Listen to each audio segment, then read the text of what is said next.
In March, I issued Oregon's Stay Home, Save Lives order. I know it was just a month ago, but holy smokes, it feels a lot longer than that. Oregonians have taken extraordinary actions to keep each other safe during this pandemic.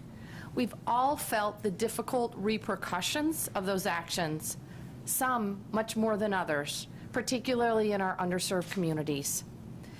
As we look to reopen Oregon, it's critical that we use science and data to ensure that we can safely take steps forward. Public health experts agree that there are key steps to safely reopening. At the top of the list is a thorough strategy to test, trace, and isolate the virus. We must understand the prevalence of the disease in Oregon.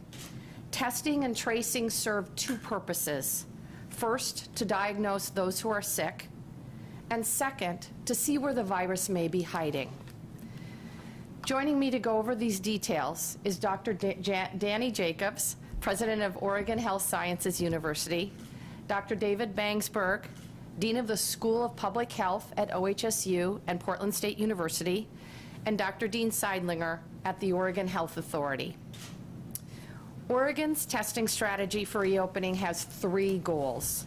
Number one, testing should be available for any Oregonian showing symptoms of the coronavirus. If you are displaying known signs of the virus, you should be able to be tested, period. Second, testing must be available for individuals in vulnerable group living situations where COVID-19 is suspected, such as our nursing homes, prisons, and farm worker housing. Third, we need ongoing, widespread, randomized testing to know where the disease may be hiding in our state and to monitor the disease with our at-risk populations, such as our communities of color and our tribes. To accomplish the first two, we must ensure that Oregon has the right kind of testing in every region of the state. At a meeting I held earlier this week, the CEOs of Oregon's hospital systems, including Providence, Legacy, Kaiser, Asante, St. Charles, and OHSU, all agreed to a unified approach for managing testing across Oregon. In this approach, testing capacity will be managed not as 6 separate hospitals, but as one statewide system that will allocate resources to meet the state's needs in every region of the state. This will include building testing partnerships with smaller hospitals in rural parts of the state. When this partnership is fully implemented, I believe we will have sufficient capacity to meet these first two testing objectives. But in order to reopen and hopefully stay open, we must have randomized, widespread testing across the entire state. To that end, I'm so pleased today to announce a major new partnership with Oregon Health Sciences University to conduct this widespread testing throughout the entire state of Oregon. This program is a game changer. It will give us a more accurate understanding of the true rate of infection in Oregon and to have ongoing precision monitoring of any new outbreaks. The program is called Be the Key. A random sample of Oregonians will be invited to voluntarily participate. Ultimately, the program will enroll 100,000 volunteers. If you are one of those being invited to participate, I ask you to heed the call. We are all in this together, and together we can be the key to beating the disease.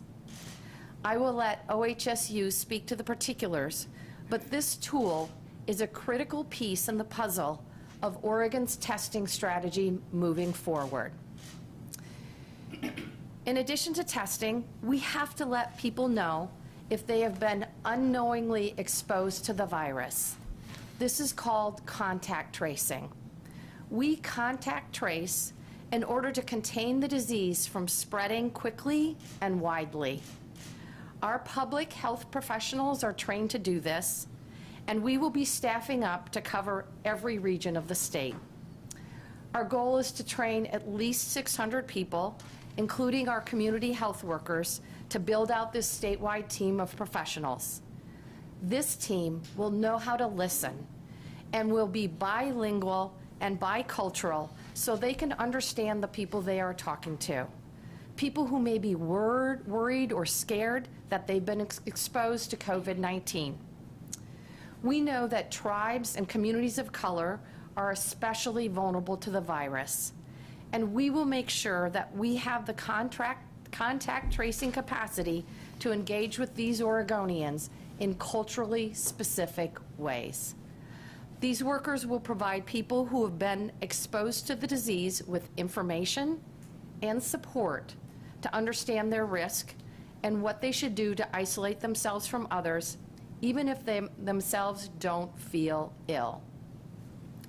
With this overarching strategy of testing and tracing in place, we will safely be able to begin the process of reopening Oregon. Make no mistake, physical distancing will remain a part of our daily lives until we have the security of a vaccine or treatment for the disease. I want to be clear that we will not be able to open Oregon quickly or in one fell swoop. This process will happen much more slowly than any of us would like. However, in certain parts of the state, we see almost 0 cases and few hospitalizations. It is my hope that some counties or regions could have the ability to begin the process of reopening as soon as May 15th. My team continues to work with counties across the state on the criteria for reopening. It is my hope that through our combined and joint efforts that we can continue to combat this virus together, because we are truly all in this together. And with that, I'm going to turn it over to Dr. Dean Seidlinger. Thank you very much, Governor Brown. Oregonians have come together and we've flattened the curve. We've stayed home, we've saved lives, and now we can consider how to safely reopen Oregon. People have made incredible sacrifices with these community mitigation measures we have in place. There have been people who've lost their jobs, their income. It's had an incredible impact on small businesses and large businesses. And these economic impacts impact people's health. But the actions we took have prevented 70,000 infections here in the state and 1,500 hospitalizations. And we need to be proud of Oregonians coming together to achieve that. I want to talk about some of the details that Governor Brown outlined and how we are considering safely reopening Oregon based on the research and the data in front of us. Our public health parameters on how the disease is behaving, our strategy to expand testing, how we will work to isolate new infections so that they don't spread it to others. But I also want to underscore that the strategy is not without risk. Our projections show that the disease will increase in Oregon as we open up, that more people will be hospitalized and possibly even die. So we need these measures in place to mitigate that, and everyone will still have a role to play to keep us all safe. So what are we looking for? We want to see a slowing of the spread of this disease in the state. We'll continue to monitor folks presenting to the emergency departments with symptoms consistent with COVID. We will continue to look at our average number of new cases so that we can make sure that our public health capacity and our local and tribal public health departments, and with support of the state, can continue to investigate and manage those cases. And we want to make sure that our hospitalizations, the people who are sickest with COVID-19, are going down, so that we know that our hospital capacity will exist to care for the Oregonians who do get sick and the Oregonians who continue to need our hospital system for other care that hasn't stopped just because of this global pandemic. We know that we need to have the resources there, and public health has been doing a great job here in Oregon. Our local public health authorities, our tribal public health partners continue to investigate cases, continue to support those individuals and their families throughout this situation. And we know that we will need additional people and resources to make that happen over the months and potentially even longer to come while we wait for a vaccine that can prevent this disease. As you've heard, testing is key to our strategy, and testing has been gradually increasing throughout the state.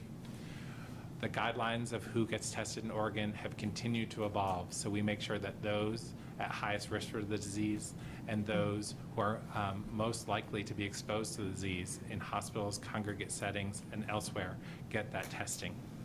And as the capacity has increased, we've expanded who should be tested and are now recommending to providers that if they see someone in front of them with mild symptoms of COVID-19, that they test that individual so we can identify if they have the disease or not.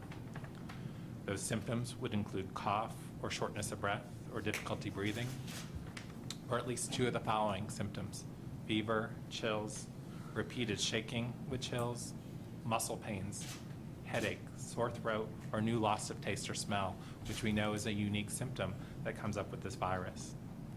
There are individuals who are more at risk, healthcare workers, long-term care facility workers, but those other Oregonians who've continued to work and provide us services during this time, the folks at the grocery store, delivery people, our transit workers, our farm workers who are out making sure that we have food that comes to the grocery store and to our table. Certain segments of our population, through nothing that they could have done, are at risk. Our African American population, Native Americans, Latinx population, which have been more severely impacted here in Oregon as they have across the country, and we want to ensure that they get tested. We want to use all the resources, and as you heard from Governor Brown, we've worked collectively with our hospital systems to ensure that if there's capacity in one area but not in another, that we can shift those specimens to that lab, and that we can make sure that everyone who needs a test can get a test, and that we have timely results, not just for that individual, but for our public health response. That testing capacity continues to increase. We continue to see supply chain shortages, but those are easing up. And we have multiple different platforms and different machines that labs are using. So we hope, and we haven't seen them all go down at once, so that we know with this unified front, we can move forward more comfortably together. The number of tests performed per week, we think, is about 15,000 right now is where we need to be. But that's not the baseline forever. And as more people move about and we test more people with mild symptoms, that number will need to increase over the coming weeks. And we feel that we have the capacity right now to do that, and with our capacity with our commercial lab partners and others, that we will continue to increase that capacity, but we want to do so methodically, and that's why you've seen the evolution of our guidance.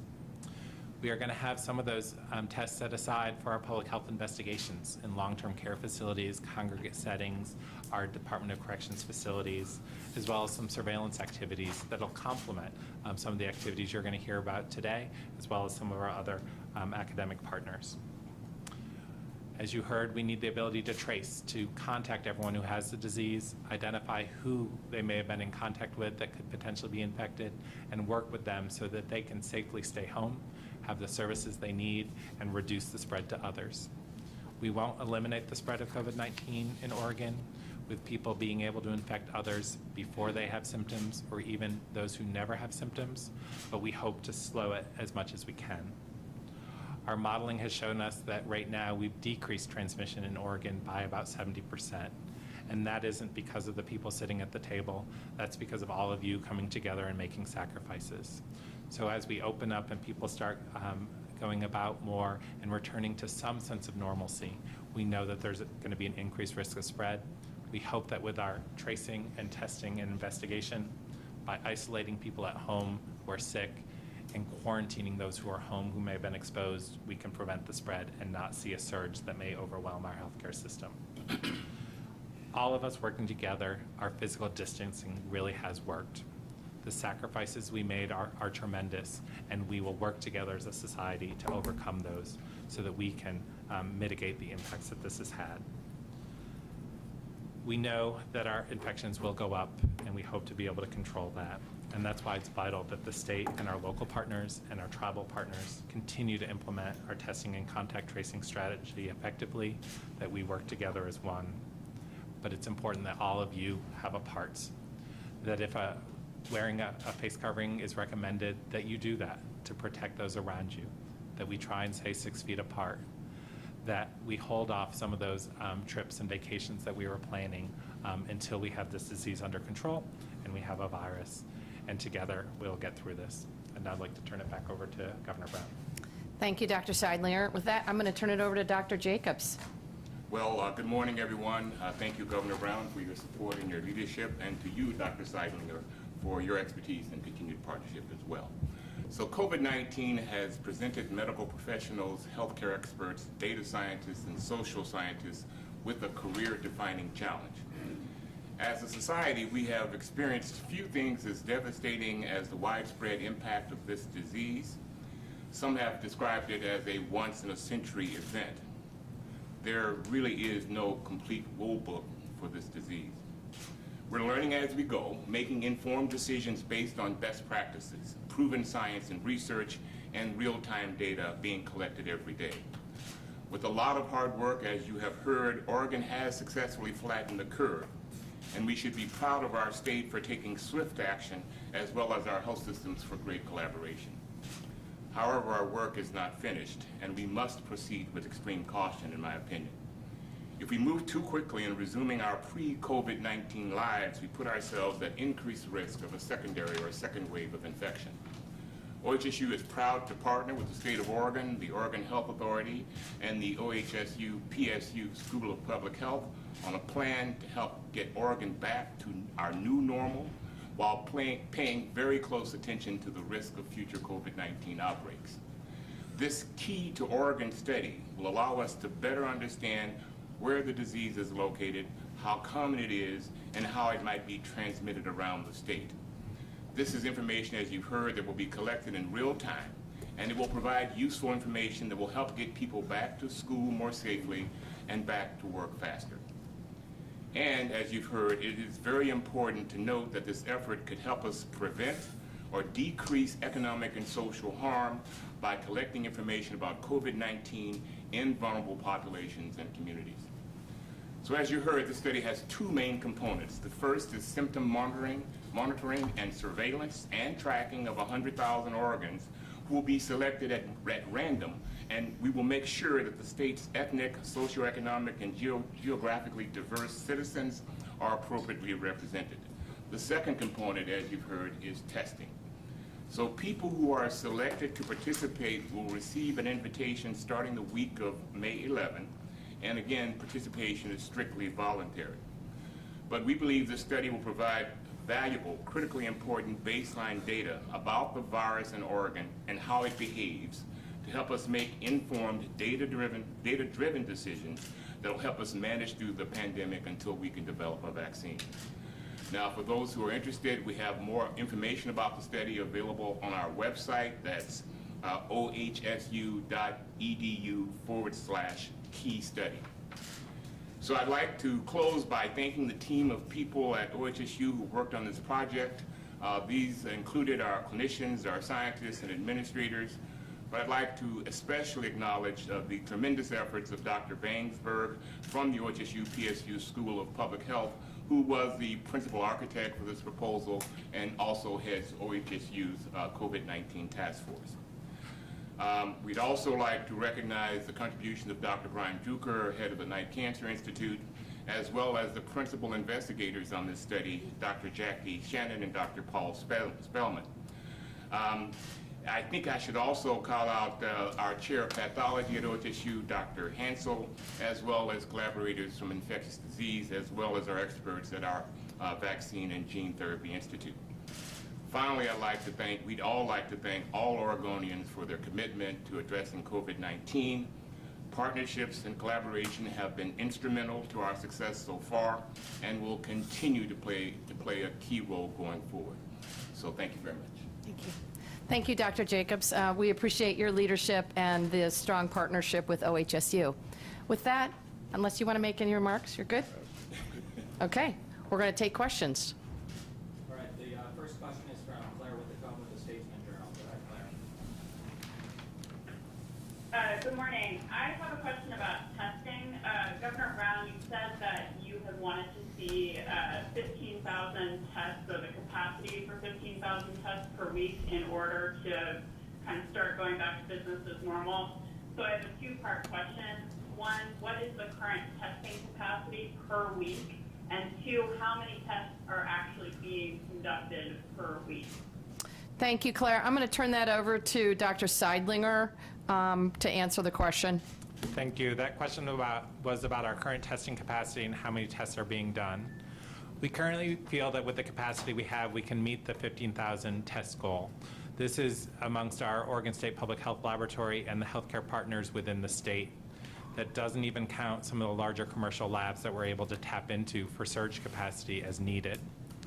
This week, we've done over 2,000 tests on 2 days, and I think that's due to the increased number of populations, or the increased populations that were included in the testing guidance last week, and we anticipate that will expand with the guidance that we're releasing today, recommending that those with mild symptoms be tested as they seek care. So, you know, our daily testing capacity has been over 2,000, has been above 1,000 and close to 1,500 every day this week. So we're nearing that 15,000 number right now. Claire, the only thing, I would just add 2 things. As we are moving into reopening, we're deploying different testing strategies. This is about making sure we have the right tests in the right location, and that's why the partnership with our hospital labs across the state is so crucial. Great, thanks, Claire. Next question. Oh, just a reminder for everyone, if you're waiting to ask a question, please press 0 to get into the question queue. Our next question is from Morgan Romero from KGW. Go ahead, Morgan. Morgan, are you there? All right. We'll go next to Dick Hughes. Go ahead, Dick. Thank you. Can you hear me okay? Yes. We can hear you great, Dick. Governor, you talked about this rolling out to rural hospitals and this rural network. How soon will that happen?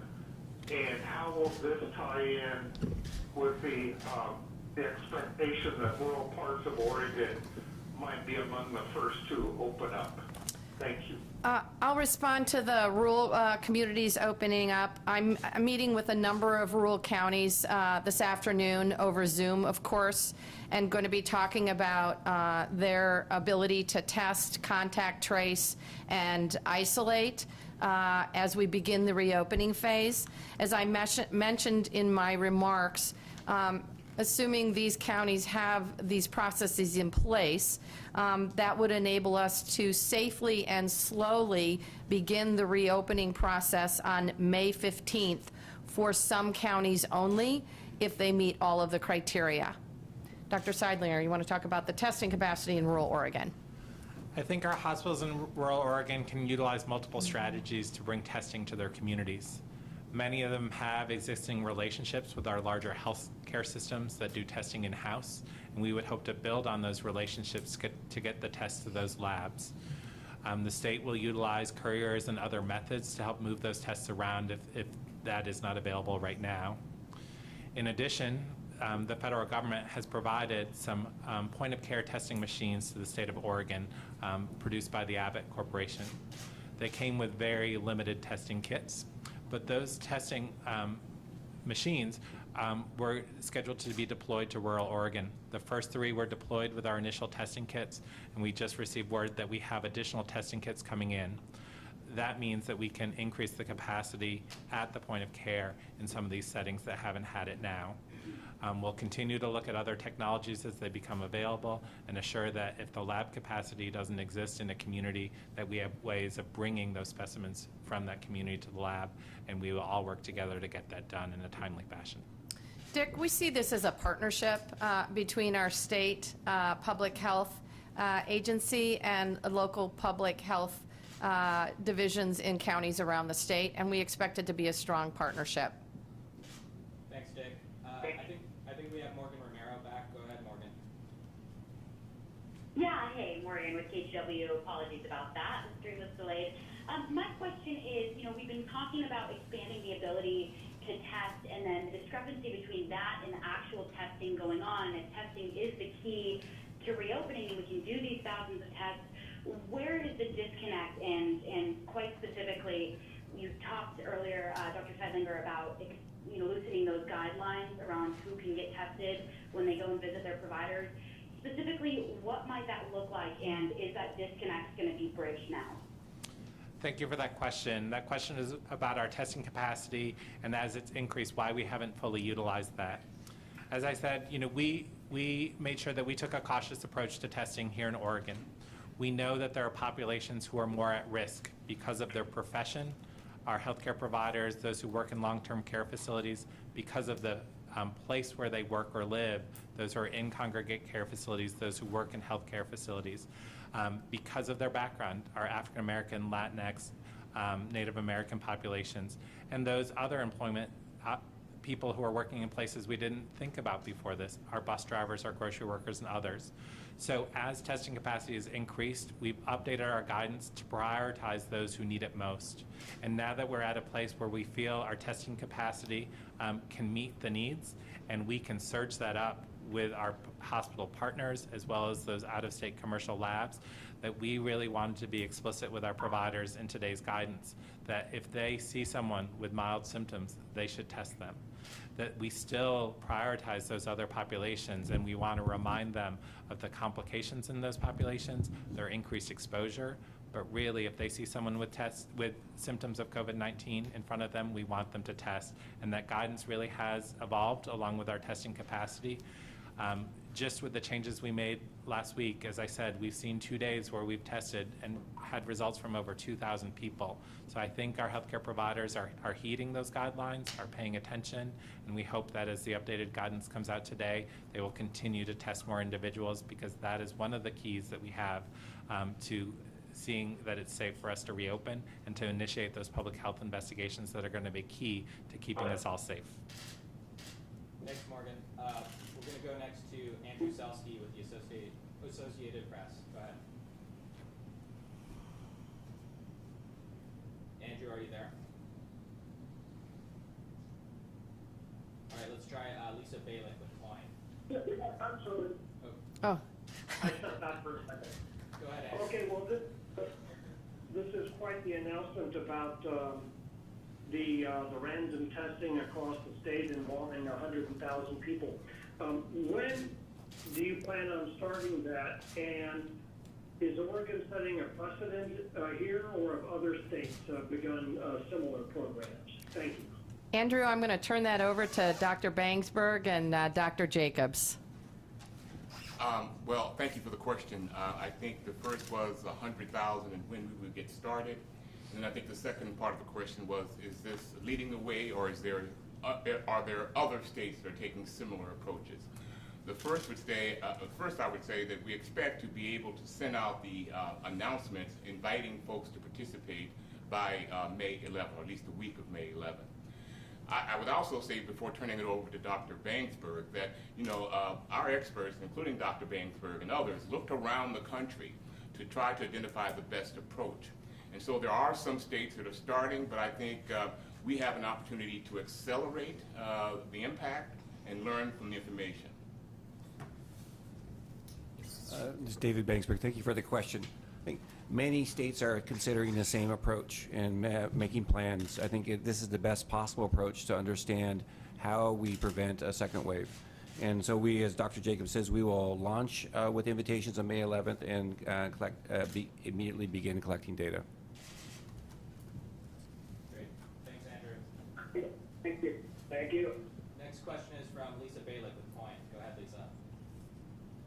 Good morning. I have two questions. First, Governor, how is Oregon different than Washington, where the stay-home order has been extended?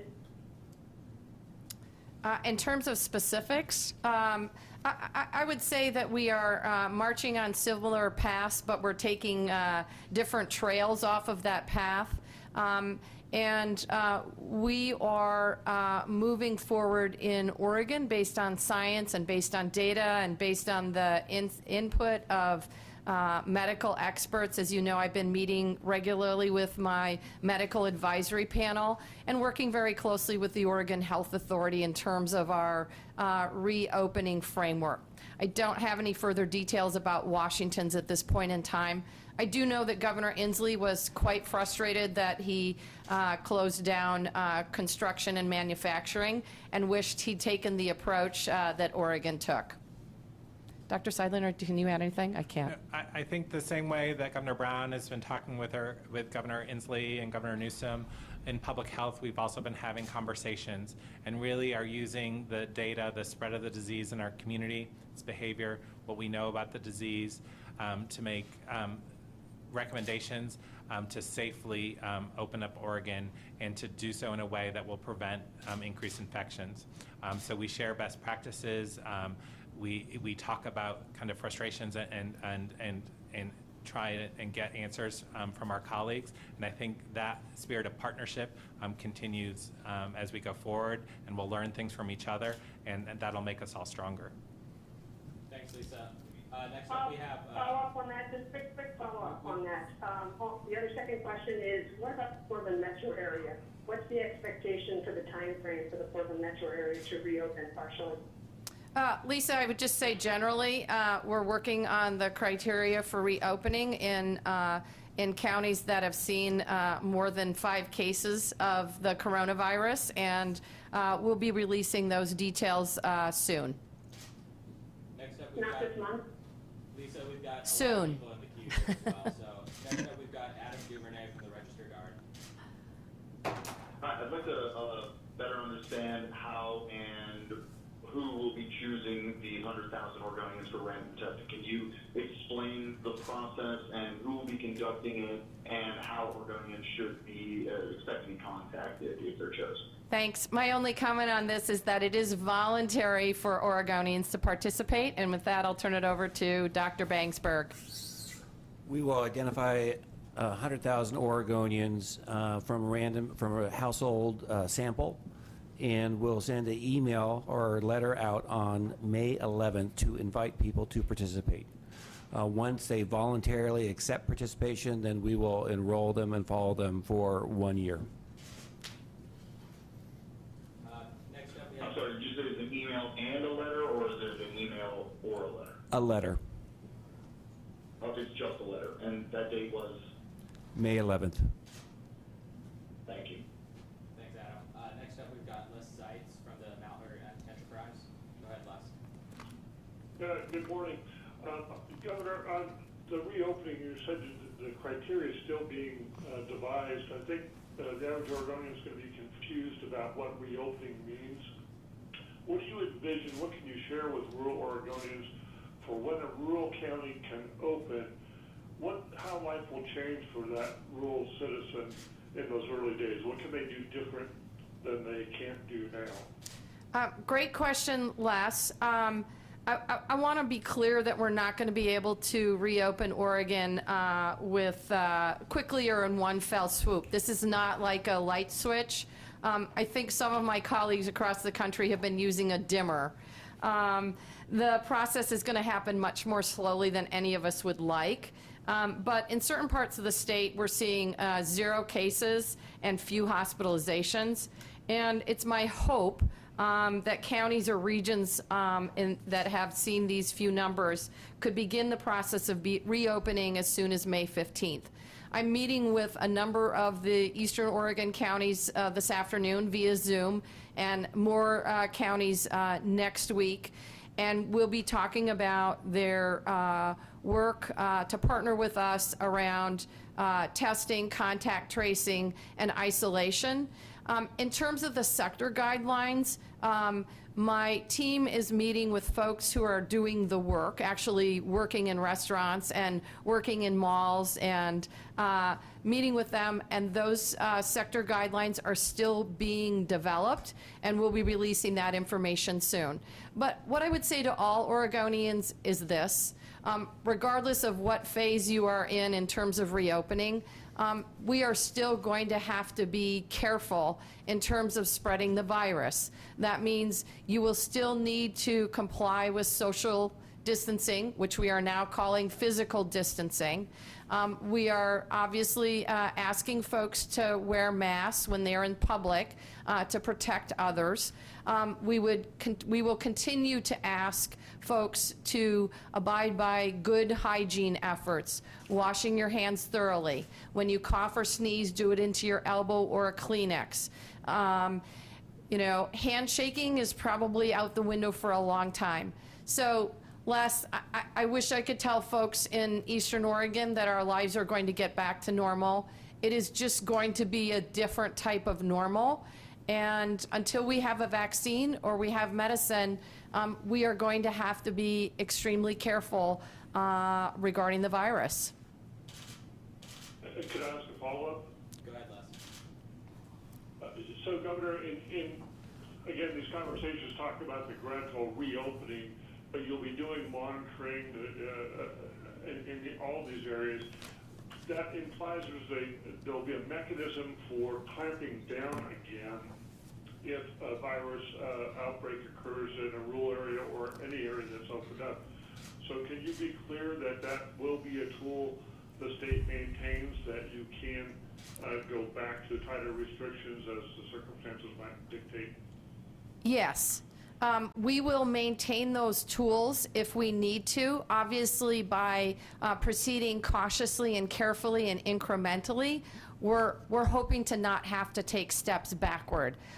Last week when I talked about this, I talked about growing up as a kid in Minnesota, and we would go ice skating on the ponds. And you could take, as the lakes and the ponds froze over and you wanted to skate, you would be very cautious about going out onto the ice. You would take one step forward. If the ice didn't crack, if you didn't fall in, then maybe you would take another step. But if you started to hear cracking, or if things felt very insecure, you would move backwards. And that's exactly where we will be.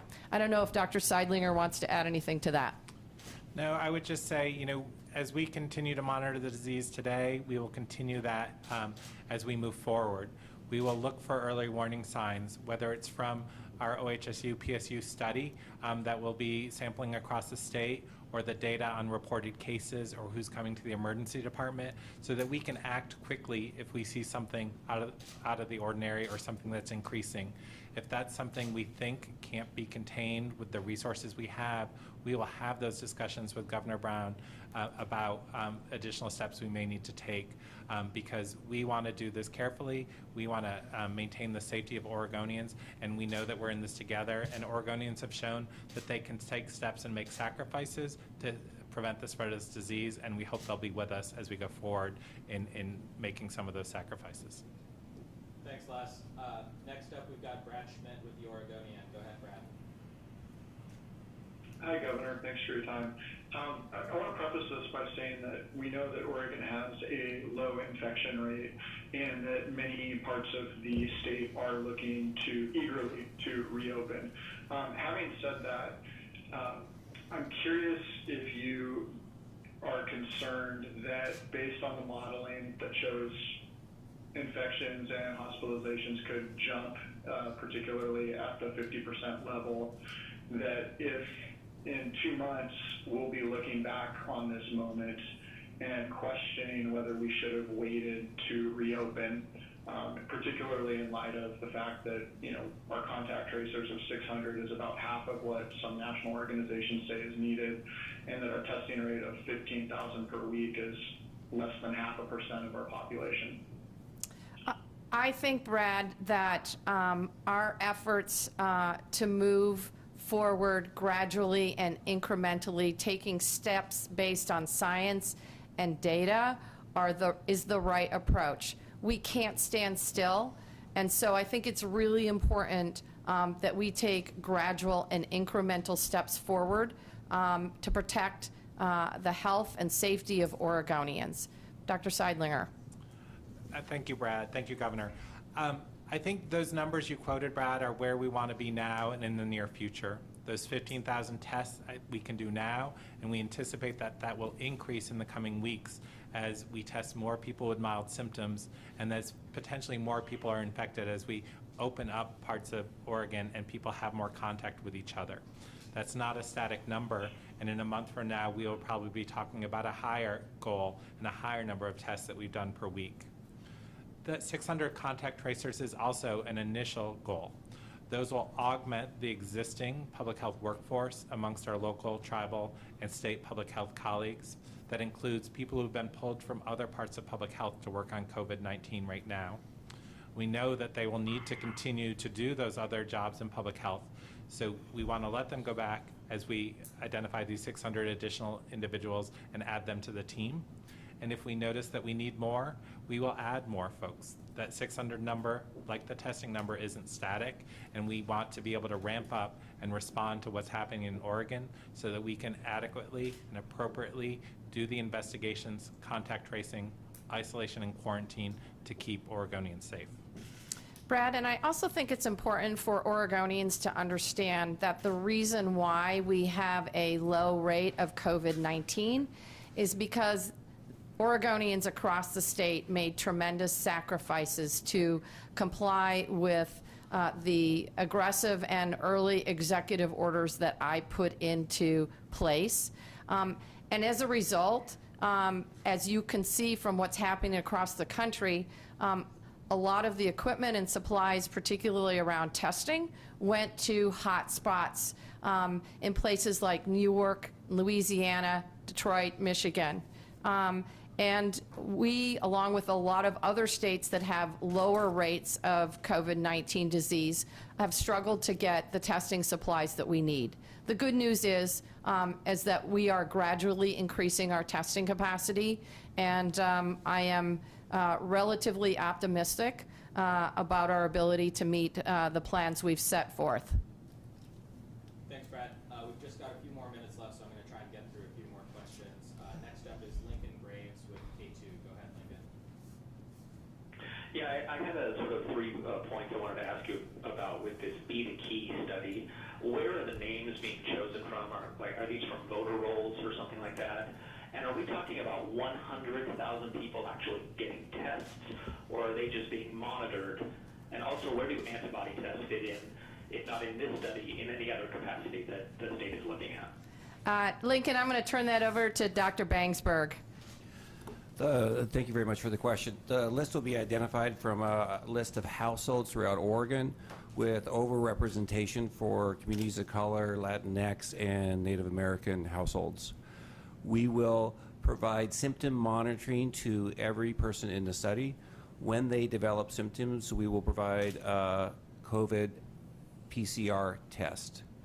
We will also test an additional, or follow an additional 10,000 people who are asymptomatic and provide testing for those individuals to look for asymptomatic infection throughout Oregon.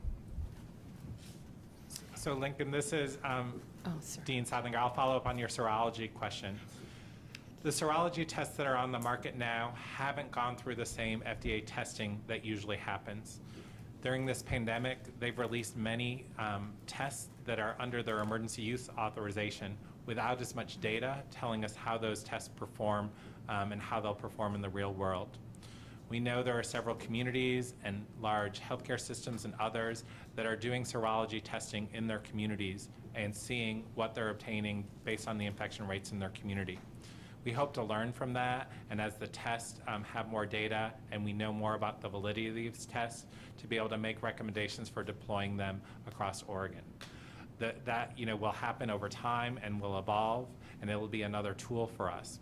We also anticipate that as our academic partners step up additional research, that there may be some of them who are incorporating serology or antibody testing into their plans.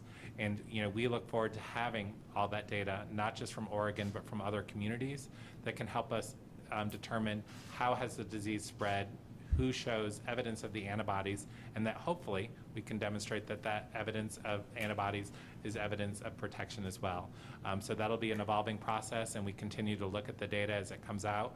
But right now, it's hard to tell the validity of some of these tests with the way they've been released so quickly. So we're looking for additional data to make those recommendations. Thanks, Lincoln.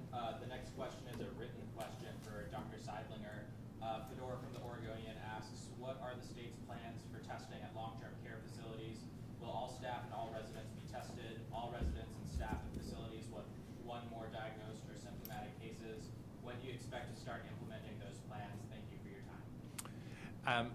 As you know, with the guidance that was updated last week and continues into this guidance, we have suggested that a degree of testing of asymptomatic individuals in long-term care and other congregate facilities should be considered. What we do know is that this disease can be spread from those without symptoms, and we know that our congregate facilities have been the hardest hit. Tragically, about half of our deaths here in Oregon, as they have been in many other communities, are from settings like this. And we need to do what we can to know about the spread of the disease in these settings and to bring resources to help prevent that. OHA, DHS, and our local public health partners have been working aggressively with these facilities to come in and do infection control, but also to do these investigations. So, currently, as we respond to each outbreak, we look at what's happening in the facility and we make recommendations based on the facility, but we have been doing testing of folks with and without symptoms in these facilities so we can see about the spread of this disease and refine our recommendations. Even if we test someone without symptoms and that test is negative, that tells us about a point in time. And that doesn't mean that they may not have the infection tomorrow or the next week. So that's why we are doing some of this testing, looking at what other states and communities are doing so we can learn how best to respond to deploy testing in these settings so that we can offer the best protection to the residents and the staff because we know these are some of our most vulnerable settings with some of our most vulnerable Oregonians. Next up, we have Dirk Vanderhart from OPB. Go ahead, Dirk. Hey, thanks, Governor. I just want to make sure I understand exactly which Eastern Oregon counties are you going to be Zooming with today? And I also wondered if any counties have satisfied the draft criteria you guys have put out there for opening up, which includes, sign-off from hospital officials, public health officials, and a vote of the county operating board. Has anyone actually submitted those types of materials to your office? Dirk, I'll get you, yes, those materials have been submitted to our office. At this point in time, I can't respond to whether or not any of the counties have met all the criteria. We're meeting with regions, 3 of the hospital regions this afternoon, and we'll get you the specific counties. I could probably spend a moment or two and name all of them, but I don't want to torture you. Okay, can I also ask, okay, yeah, go for it. All right, do you have one more question, Dirk? I did, just really quickly. There's going to apparently be some sort of demonstration at the Capitol tomorrow. Have you offered any guidance to the Oregon State Police as to how they should handle that if there is some sort of egregious, what some might call egregious violations of these social distancing norms we've created? Look, I understand that Oregonians are frustrated and honestly scared. I know folks are worried about how they're going to be able to pay their rent, put food on their table, and buy essential for their families. I just would ask folks as they operate their First Amendment right to free speech to maintain physical distancing, wear masks, and be considerate of others. Thanks, Dirk. Next So no guidance to those people? The superintendent is very capable of handling the situation if need be. Thanks, Dirk. Next up, we've got Margaret from the Portland Monthly. Go ahead, Margaret. Hi there. I have a question about the additional 10,000 people who will receive home testing kits to get data about the symptom-free infections. When will those people be notified or invited? Is that a one-time part of the study, or is that something that will be repeated? And if so, with what frequency? And then I know that the study involves monitoring for 12 months, but when will that part of the data about those 10,000 people, when will that data be released? So thank you for the question. You broke up a little bit. Let me come back to me if I didn't answer all your questions. So there will be 10,000 asymptomatic people within the 100,000 people who will be offered COVID-19 testing, PCR COVID-19 testing. We will test them serially based on availability of testing in order to map the spread of asymptomatic COVID in the state.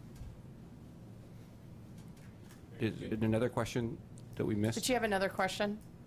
Margaret? When will that data be released? Will you be releasing that pieces yes. as a result to know? We will be working with the Oregon Health Authority on a weekly basis to share the data and then summarize that data for public dissemination. We have time for just a couple more questions. We're going to go next to Amy Green with the Oregonian. Go ahead, Amy. Hi, yes, thanks for taking my question.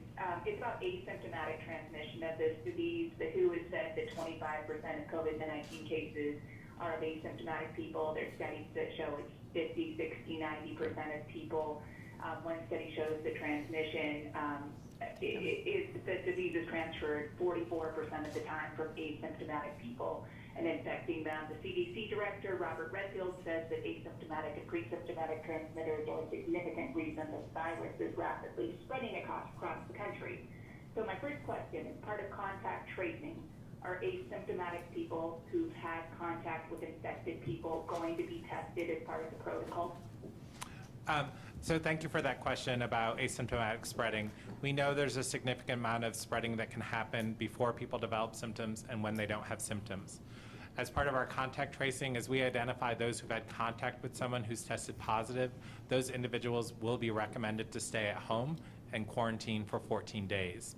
If they develop symptoms, they will be tested so we can determine if we need to do additional contact tracing. But for those who are asymptomatic, we're asking them to stay home so that even if they are infected without symptoms or they develop symptoms down the road, that they're not out in the community infecting others. And that hardship, we know, is going to have a tremendous impact on people. So we're working to identify what are the resources and services that we need to bring and have available for people who are under isolation or quarantine so that they can safely follow these recommendations for themselves, their families, and their communities. Oh. So a follow-up to that. Amy? If I want a country that has no... Is it Amy? Amy, is it okay? Dr. Jacobs would like to chime in. Yeah, thank you for the question. I was just going to say that one of the benefits of this approach is that it will help us understand who. Some people call that hot spotting, but equally importantly, it'll tell us where, and that's the mapping component that can be used to guide decision making.